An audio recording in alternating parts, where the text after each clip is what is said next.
What's up, broskies? Damocles here, and today I'm updating my Pokemon Unite overall tier list for December 2021.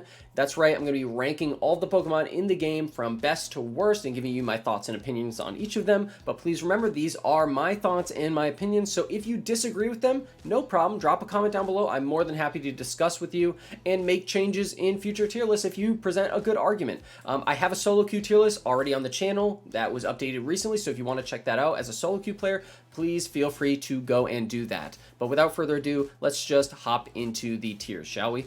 Just very quickly, the highest tier is Mary J. Blige tier because this is reserved for Pokemon that are too strong for too long, okay? Instant 4v5 tier on the bottom here is for characters that just force your team into a 4v5 for the majority of the match, and everything else should be pretty self-explanatory, S, A, B, C, and D tiers. As always, if you like this content and you want to see more of it, make sure you hit the subscribe button, the notification bell, and the like button down below because you know I love you. And follow me on TikTok for quick guides, Twitter for Pokemon Unite updates, and Twitch for live streams. So, first character is Greninja. Greninja is one of the best 80 carries in the entire game, meaning it deals the majority of its damage with basic attacks and sustained damage, right?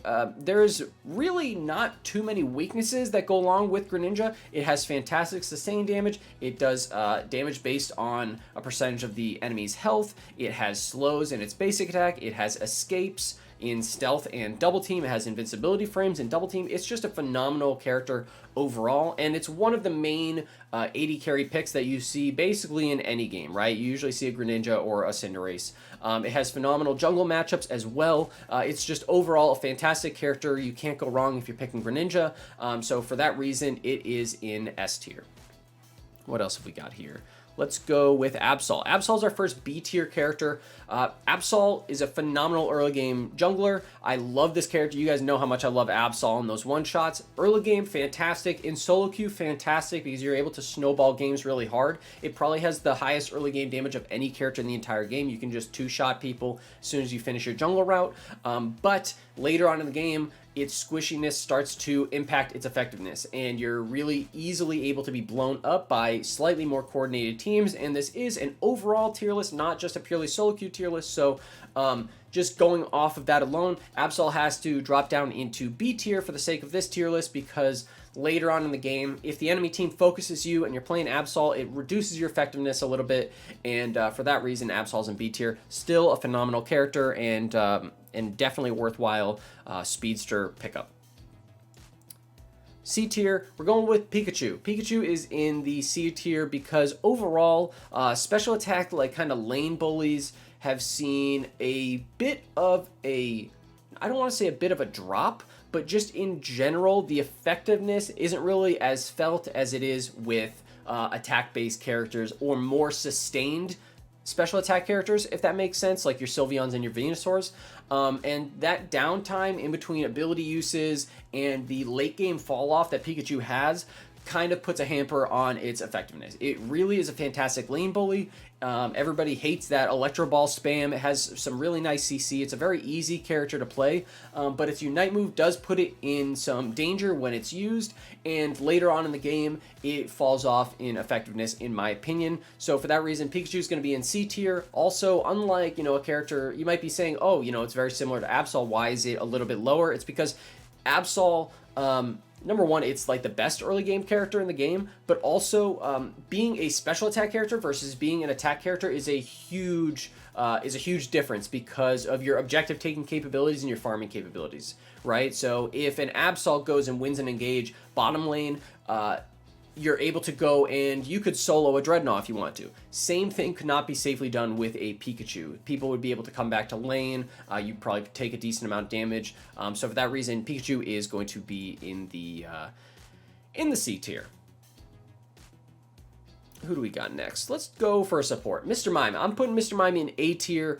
This character is phenomenal in solo queue. I think it's phenomenal in team play as well. Has some of the best area denial of any Pokemon in the entire game. It's also a support that is very self-sufficient, meaning that you are able to not just protect and be defensive of your carries, but you're also able to set up plays and deal a massive amount of damage from very early on in the game. You get confusion at level 4. Most Mimes are taking barrier and confusion. I would go along with that, just because I think that that is just a phenomenal playmaking kit. Overall, Mr. Mime is just a fantastic support character right now. While it doesn't have the traditional like heals as say like an LDGOS or something like that, it makes up for it in sheer utility, right? Those barriers, being able to block off Zapdos pits, being able to set up your team for plays, being able to just nuke carries, and the Unite move, preventing people from stealing objectives and stuff like that. Overall, phenomenal character. You do see a lot of its usage in the 1-1-3 strategy as well, in, you know, higher elo play, just because of how much damage this character does. It can kind of play that pseudo damage role. So Mr. Mime, in my opinion, fantastic character both in team play and in solo queue. So for that reason, it is in A tier.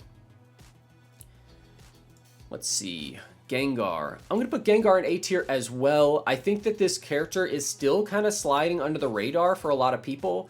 The damage output of a Gengar running Dream Eater and Shadow Ball is not to be underestimated, guys. I mean, this character has invisibility, has a lot more self-healing now that the most recent buffs have gone through, where it gets a certain percentage of spell vamp after, I believe, level 8, meaning that it can stay in fights longer, and its burst damage is second to none. You can basically just hit an enemy carry or even sometimes chunkier characters with one combo and just delete them from the game, especially later on in the game. And having that having that invisibility makes it so you're able to actually get in position for those picks as well. I think Hex Sludge is still a super solid option as well, but I'm really enjoying Dream Eater and Shadow Ball. I think it's a fun pick for solo queue. I also think that it's somewhat underutilized in in team play and in 5-stack play. But I'm liking this character right now. I think it deserves to be in A tier at the very least. And hopefully we'll see more Gengar in the future. C tier. Let's do another C tier pick, shall we? I'm going to go and put... Where's Cram? Cram is another C tier character in my opinion. Suffers from very similar issues to Pikachu. This character is just a phenomenal lane bully, especially earlier on in Pokemon Unite's life cycle, right? But after more recent nerfs, the effectiveness of its lane bullying took a little bit of a hit, and its Unite move took a hit as well, which really hurt its post-lane fight ability, if that makes sense. So for that reason, I'm putting Cram in a similar area as Pikachu, although I do think that Pikachu is a little bit easier to play than Cramorant. And so I'm not really seeing as many Crams anymore. You guys let me know, but I think that it deserves to be in C tier right now. I think that special attack characters kind of just need some love in general in Pokemon Unite, but I think it's worth putting it in C tier currently. Speaking of special attack characters, Ninetales. Ninetales is going to be in D tier. This character got some buffs recently, but I don't think that it did too much for the character as a whole. I do have a Ninetales build that's more bursty and does a decent amount of damage, but at the end of the day, if you're picking a special attack character, there's just better options, guys. And a lot of its kit, in terms of the difficulty of use versus the potential gain, is just not really worth it, right? Like, you can go and combo into its Unite move, but other characters can just pop their Unite move and get 100% effectiveness out of it. And I just think that damage output wise, it's not even in the same league really as your Pikachus and Crams in terms of effectiveness. If you're going that Avalanche like Blizzard build, some people might still be going Aurora Veil and Gleam, but overall I just think that Ninetales definitely needs some more love and some more attention, because right now in the meta landscape it just doesn't have a really strong niche, both in solo queue or in team play like it used to have. So Ninetales is in D tier. It's not because I don't like the character, it's just because it needs some help, you know. So that's Ninetales. As for instant 4v4 tier, let's put our first person in instant 4v4 tier. You guys knew this was coming. Gardevoir. It's not the character's fault. It's just designed for a different game. That's what I say in all the Reddit posts I see about Gardevoir anyway. It's just designed for a different game, right? It's designed for a game that is not 10 minutes long, that has, correct power curves and late game scaling, and it's just not designed for a game like Pokemon Unite where the game's over in 10 minutes, and if you are playing a late game scaling character, you're basically leaving your team up to a 4v5 for a large percentage of the match. That's not like it's not that I don't like Gardevoir. It's that it really needs some help. And I don't think it's just some like buffs as in, oh, we can go and just make it so it evolves earlier, gets its stuff early, because then I think it just contributes to the power curve problem that Pokemon Unite has, and just pushes it into more broken territory. I think that just remake or redesign territory is where Gardevoir is at, because it's just... it's a fun character to play, and when you actually get online with it, it's really nice. But the problem is that you have to play for... You start off the game as routes, right, and Kirlia, and your effectiveness in those early game team fights is just non-existent. Kirlia, you have to sacrifice the, kind of superior Future Sight build to go Psyshock in most games, because you need to be a little bit more effective. You can't just wait until level 12 to be effective in the game, right? Especially in a game where Pokemon Unite is so heavily dependent on that early game experience snowballing. If you're not able to adequately participate in team fights, for Dreadnought or for Rotom, your team is going to be super far behind, and it's just going to allow the enemy team to snowball on you even harder and keep you behind even longer. So Gardevoir, unfortunately, isn't an instant 4v5 tier, especially in solo queue. Your team has to make sacrifices if you are playing as Gardevoir. That's just the reality of the situation. And I'm sorry, but that's just how it is. You just don't exist on the map for a large percentage of the game. So Gardevoir is an instant 4v5 tier. And I just want to add to that, even once Gardevoir gets online, maybe you get online and you're a level 12 Gardevoir for 2 minutes of the game. It doesn't have the level of late game impact that it needs to in order to sacrifice the first 8 minutes of the game. That's my opinion. Maybe you get like 1 or 2, maybe you get like 2 or 3 Unite moves off in a game. I don't know. But that's the state of Gardevoir currently. S tier, Zeraora. Zeraora is a phenomenal character. I'm actually going to put it in front of Greninja, even though this isn't really like, you don't have to pay attention to the actual order of the characters. Zeraora is just a phenomenal jungler right now. It really does not have a single bad matchup. And it is just a beast, whatever build you go. And when I say whatever build you go, I don't mean going Wild Charge. I mean if you go Discharge with Spark or you go Discharge with Volt Switch, both of those options are fantastic. It does a massive amount of damage early game. It scales really well into late game. It has AoE. It has a point-and-click nuke. And it has dashes that allow you to get in and out of fights a lot easier. It's also really abusive with Razor Claw if you're going the Spark build. It's just a phenomenal character overall. Very easy to pick up and play as well, but also has a high skill ceiling if you are trying to make those paralysis pull plays. There's a video on my channel about it if you don't know what that is, but it's just kind of like a higher level tricky Zeraora thing to pull off. But this character, it dumpsters 90% of the other jungle matchups in the entire game. It's just phenomenal, and can't say enough good things about Zeraora. It's basically a counter to Greninja. It's just really solid stompy character. So that's where Zeraora is going to be. Let's talk some defenders, though. Crustle, I'm putting Crustle in B tier.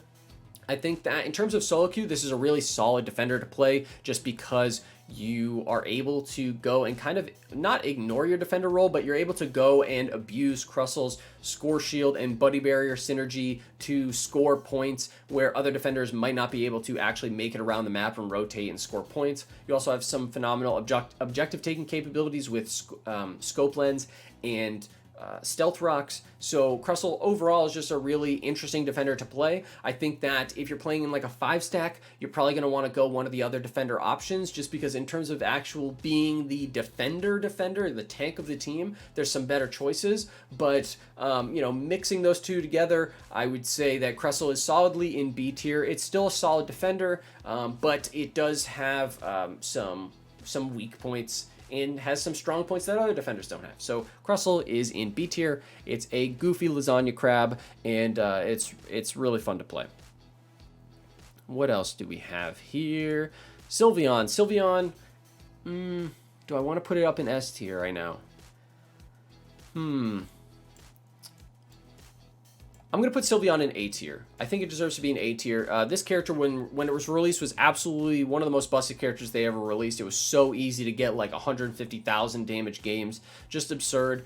They toned it down a little bit, but it's still one of the best special attack characters in the entire game, simply because it has sustained special attack damage, right? And it has full movement while you're using those attacks. Also, in terms of like damage-based characters in the game, it gets its Unite move before anybody else, which I cannot state enough how important that is when you are trying to fight over that first Dreadnought. Being able to go and have a Unite move ready when nobody else does, and being able to apply Buddy Barrier when nobody else can, is just a phenomenal trait to have. But it is a special attack character, so normally you would say, oh, you know, the objective taking capabilities kind of drops it a little bit, but not in the case of Sylveon, because it's sustained damage with Hyper Voice.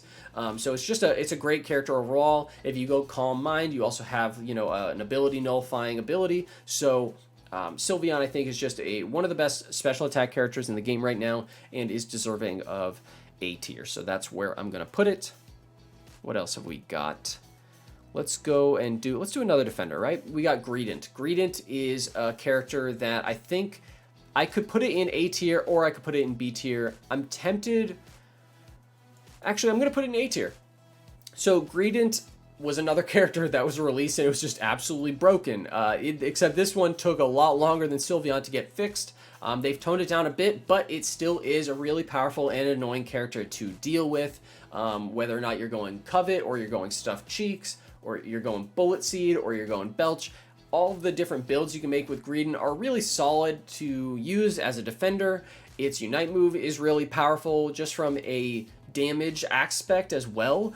And the sheer annoyance of this character, the having to deal with it as an enemy, puts this character in A tier in my opinion. It is just really difficult to deal with a good Greedent because of the amount of abilities that it has to just survive and escape from bad situations. It's just a really solid defender pickup right now, in my opinion. And so for that reason, I'm going to put it in A tier. Who else do we got here? Let's do Wigglytuff, shall we? So Wigglytuff is going to be in B tier.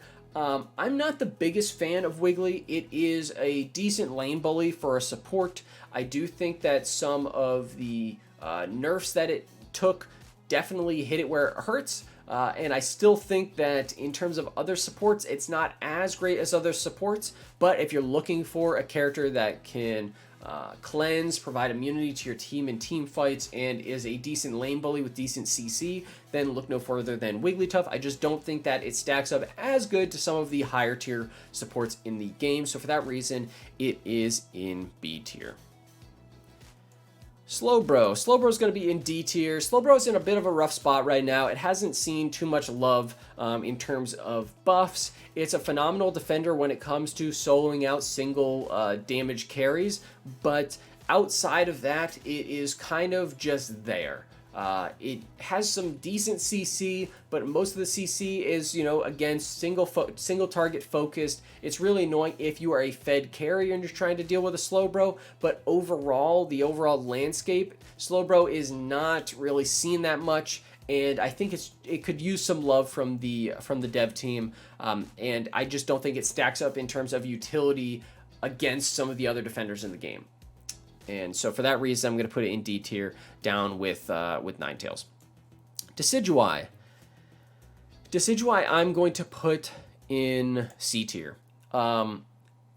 Decidueye is another character that is kind of similar to Gardevoir in that early game, your effectiveness is not that useful. Late game, you do some really solid attack-based damage, but the problem with Decidueye, and some of you might be surprised by this placement, the problem with Decidueye is that it is an actual balanced AD carry, if that makes sense. So if you look at like a Greninja, where it has just a massive toolkit and it does damage early on and it just continues to deal damage throughout the course of the game, Decidueye has to wait for that power spike, and it doesn't have the defensive tools necessary in order to keep it alive, like some of the other more popular AD carries in the game. And so for that reason, I have to put it in C tier. It's even in comparison to my solo queue tier list, where I believe I put it at a B, if you're playing in a 5-stack, it might be easier to play around the Decidueye and, you know, really protect it as a hyper carry.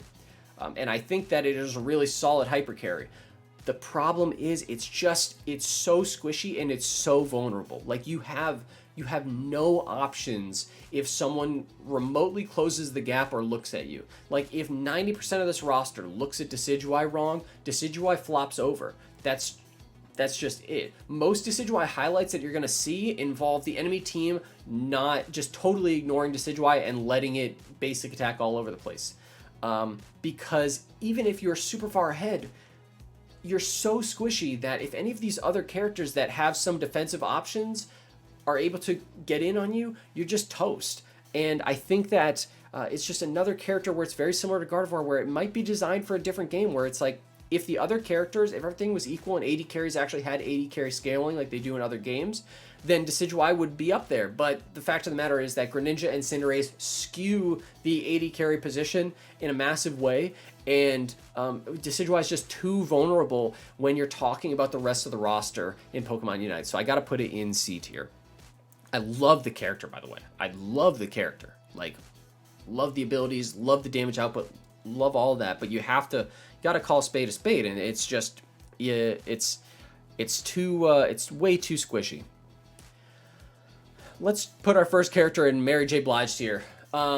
Lucario. This should come as absolutely no surprise to anybody. Lucario, this character has literally been like the de facto best character in the game since the beta, guys. Like, the beta. This character is so good at everything. It has no perceivable weak points like the other characters in the roster. It is so strong. Like, if someone I just couldn't even fathom an argument that would make you, that would try to associate a Lucario with not being top tier. Like, it's so good that there are it warps the meta around it, right? There's entire team strategies involving Lucario's ability to just 1v2 or 1v3 a lane.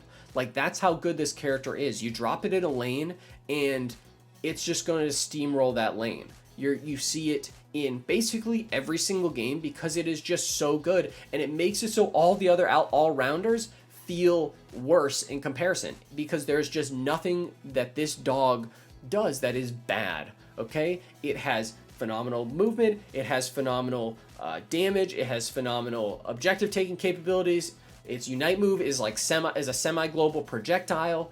It has safety with shields. It is just, there's nothing that this character can't do. And so for that reason, it isn't Mary J. Blige tier. It has been too strong for too long. That's just the reality. I am flabbergasted by the fact that this character has not been, like, actually nerfed yet. We obviously saw a nerf more recently that turned out to not really be a nerf, and I'm just so surprised that this character is still in this current state that it's in, because you're going to either have to release an equally busted character to take this dude off the top spot, or you're going to have to actually nerf him. And he's just too good. He's too good at everything. Like, if you're going up against this dude in the lane and you don't have a Lucario, you're going to have a bad time. And so for that reason, Lucario is top of the class right now. It's just absolutely crazy good character. And following up that, I'm putting Garchomp in instant 4v5 tier. This is another character very similar to Gardevoir, where you have it's based on late game scaling, and any kind of benefit that you get from playing Garchomp, you could get that benefit 10 times earlier playing any of the other top attack damage picks. It's heavily reliant on the enemy team not punishing you early game, and not being proactive early game. If you get to late game as Garchomp, at the very least, in my opinion, I think it's a bit better than Gardevoir, simply because it does attack damage and you can take objectives easier. But the reality of the situation, guys, is that if you're playing this character for the first minutes of the game, everybody else can just go and just run all over you. Like, honestly, Routes' only winning matchup in the entire game is a Gibble, if you think about it. Like, just put that in your head. Like, the only, when you're only losing when you're losing a match to a route, it's unfortunate. And they've buffed this dude a ton, but it's not really about just like buffing the stats over and over again, because the power curve still remains the same, right? Like Gardevoir players, I mean, why do I keep saying that? They're so similar. Garchomp players, you guys know, love the character, but if you're playing this in solo queue or you're playing it in team play, it's a miserable experience in the early game. And the Chomp needs some love. And I hope he gets it. I really do, because I'm all about the the street sharks and the street dragons. Okay, so Garchomp, instant 4v5 tier, unfortunately. Charizard I'm going to put into the A tier. I'm debating putting it into S tier, but I'm going to put it in A tier. It's a phenomenal anti-carry character. And what I mean by that is it's just so great at soloing out the enemy primary damage threat with its Unite move. If you pop your Unite move as Charizard, everybody runs away, because there's just so little that you can do to protect yourself from it. And that's where it truly shines. It has some really solid zoning potential as well with Fire Blast, which is what most people run. And it has a decent time in lane and in the jungle. It's just a really solid all-rounder. Obviously, can't put it at the tippity top because there's a blue dog that will just run everything over. But I think that Charizard in solo queue and in team play is just in a really solid spot overall. It's a fun character to play. It deals solid damage, and it has some great synergy with the attack damage items that exist in the game. So Charizard, fantastic anti-carry, and for that reason, it's going to be in the A tier. Talonflame, another character that is just a phenomenal pick right now, especially in solo queue. This character, once you get ahead with Talonflame, there is very little counterplay, right? If you are super far ahead, because the damage output of Fly and Flame Charge and the damage output of Brave Bird and Aerial Ace is just insane.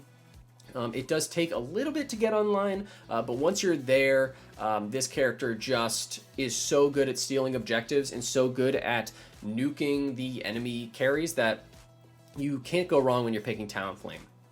The only reason why I don't consider it absolutely like broken OP is that you are squishy. You can't just sit around and stick in team fights for a long period of time. You are very much playing a hit and run, like assassin playstyle, right?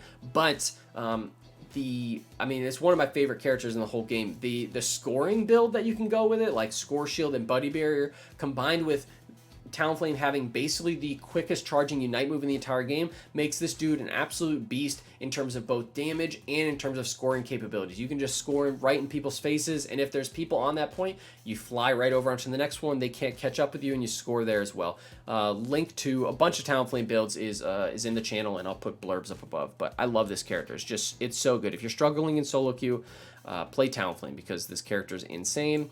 Cinderace, right up there with Greninja. It's part of the reason why characters like Decidueye are just a little bit farther down. You've got characters like Cinderace and Greninja that just get on so early. They come online so early. Their damage output early game is really nice, and they can run a multitude of builds, whether or not you're going Blaze Kick or you're going Pyro Ball, you're going Flame Charge, or you're going Feint. This character is just bonkers. It does everything that you want an AD carry to do, and it has the safety built in from Flame Charge Dash or from Feint. So it can basically win a lot of 1v1s that a character like a Decidueye wouldn't be able to win.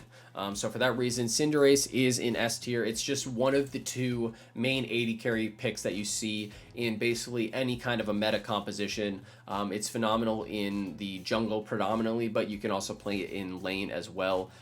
This is just, I think it's a crowd favorite. Everybody loves those fire starters. So Cinderace, just a phenomenal character overall. Really, really solid pick. Can't go wrong if you pick Cinderace. Snorlax, I'm putting it in A tier. I'm going to put it in front of Greedent. I think that Snorlax is just a phenomenal A phenomenal defender character. This is another character that has been consistently one of the best, if not the best defenders in the entire game for a very, very long time. It has everything that you want in a defender, with heavy slam and with block. Block is just still one of the best moves in the entire game, bar none, for its utility. It's very bulky. It's very safe in lane because of the extra healing it gets from berries. Its CC capabilities are fantastic. Overall, Snorlax is the epitome of a defender character. The only area where it really kind of lacks is in just pure like damage output. Obviously, if you go the flail, Godlax build or whatever, then you're going to do some more damage, but that's not really what most people are running.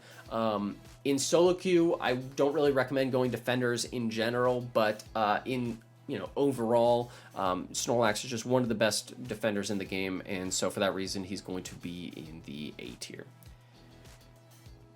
Let's do Venusaur. Venusaur, I'm putting in S tier. It's probably the best special attacker in the entire game right now. It's right up there with Sylveon. You have a multitude of different builds you can go. You can go like a sniper build with Solar Beam and Sludge Bomb, or you can go the Petal Dance Giga Drain build. This character was busted for a really long time. I still think it's an incredibly powerful pick. In most team compositions, if you're seeing a special attack character picked, it's going to be a Venusaur just because of the sheer raw damage and utility that it provides. With the Petal Dance Giga Drain build, you just basically have invincibility. You're able to stick around in fights and deal fantastic sustained damage for a lot longer than any other special attacker can. And the fact that Petal Dance Giga Drain kind of makes up for Venusaur's weaknesses, which is its squishiness when it's in close range, makes it a really strong build. And then recently, Solar Beam, for no reason at all, got buffed through the roof. And so the Sniper build for Venusaur is also really incredibly powerful right now for picking off targets and dealing fantastic damage from range, trying to steal objectives and stuff like that. Overall, Venusaur is just one of the best special attackers in the entire game. Can't go wrong when you're picking Venusaur in a team composition. It's just such a strong pick both in lane and in the jungle. So Venusaur is firmly in S tier in my opinion. Mamoswine. I'm going to put Mamoswine in B tier, right with Crustle. This is a character that is a totally balanced defender. It does what it's supposed to do, and it does it well. It is a primarily CC-based defender. It has, even though it evolves late, its early game is actually quite powerful, and it has a massive amount of utility in terms of freezes, in terms of flips, in terms of stuns. It's just an absolute stun bot of a character. It's a really fun character to play. It is missing out significantly in the damage department, and it doesn't necessarily, even though it has a large amount of CC, it doesn't necessarily have that same utility as like a character with like a Snorlax with like a block has, but it is still just a phenomenal defender overall, and so for that reason I'm putting it in B tier. It's just balanced. That's what it is. It's balanced. LDGOS, I'm putting this in A tier. LDGOS is probably one of the best supports in the entire game, right up there with Mime in my opinion, but for a totally different reason, right? LDGOS is another character that has just been a staple in most team compositions for the longest time. It is just such a safe pick with its heals, its movement speed increases, just everything. The amount of sustain that this character brings to a lane cannot be overstated enough. It's just really mean to play against an LDGOS. Like if you're going up against an LDGOS Lucario, like, I feel so bad for you because it's such a miserable experience, right? This character embodies everything that a support, a healing type support should be. Its Unite move is also really... what's the word I'm looking for? Really cheesy as well. Some people try and steal objectives with it. Very low percentage chance, but people try and do it anyway. It's just a really solid support pick, and for that reason, it is in A tier. You see it in a lot of team compositions. A lot. Blastoise, I'm putting this also in A tier, actually. We got a lot of people in A tier this time, but it is what it is. This character is similar to Snorlax in both that they're probably the best defenders in the game, bar none right now. The trade-off is that where Blastoise is lacking in that block utility, it makes up for it in the pure damage output that Blastoise is still able to put out. It's obviously been toned down due to its recent nerfs, but it still is just a phenomenal defender. It is really abusive in lane. The amount of damage that Squirtle and Wartortle put out against the opposing laners is really obnoxious to deal with. And Blastoise still has a large amount of utility, you know, with its various surfs and slows and stuff like that. So overall, Blastoise is a super, super solid defender pick. And, you know, it just has a little bit more damage than, you know, a Snorlax would have. Machamp, I'm putting it in D tier. It's not for lack of love. I love Machamp. It's just another all-rounder that is kind of pushed to the bottom due to a combination of nerfs and a blue dog on top. In the jungle, you're gonna get a bit of the runaround in terms of damage output when you're looking at the rest of the roster. It had, you know, submission is still a super solid utility move, but a large amount of Machamp's damage was nerfed with Cross Chop. I do have a really super damage focused Machamp build on my channel if you want to go check it out. It's a lot of fun. It's just you're going to have a lot easier of a time playing some of the other characters in the game and trying to get a successful win, right? And so, you know, in lane, Machamp, not the best choice. And if you're taking up a jungle spot, then you need to be able to really make use of it. And I don't think Machamp makes use of that role on the team in the same way that the rest of the Pokemon on the roster do. And so I really think that Machamp could use... Machamp is in need of some love, in my opinion. But still a really fun character to play. You're still going to get some wins. It still does solid damage. Its Unite move is really nice. It's just, where do you fit it on the team composition, you know? So, it's in D tier. Blissey. Blissey I'm putting in B tier. I love Blissey, especially playing as a attacker character primarily, right?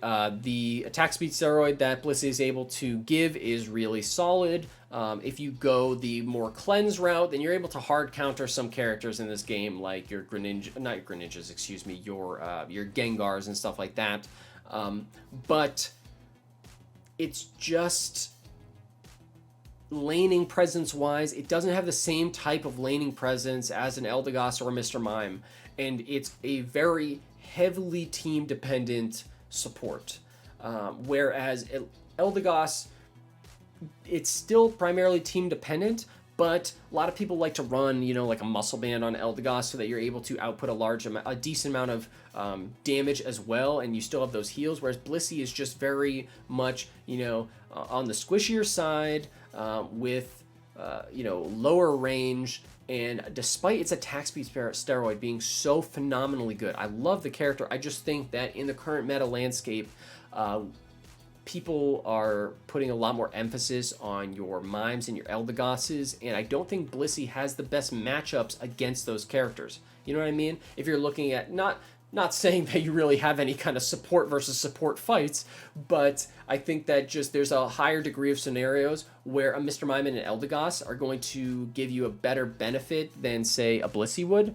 But Blissey is still up there with the best defenders in the entire game. I would put it at the top of B, or maybe even at the bottom of A, honestly. I'm so tempted to put this character up into A tier just because I really love the attack speed steroid from Blissey. It's just...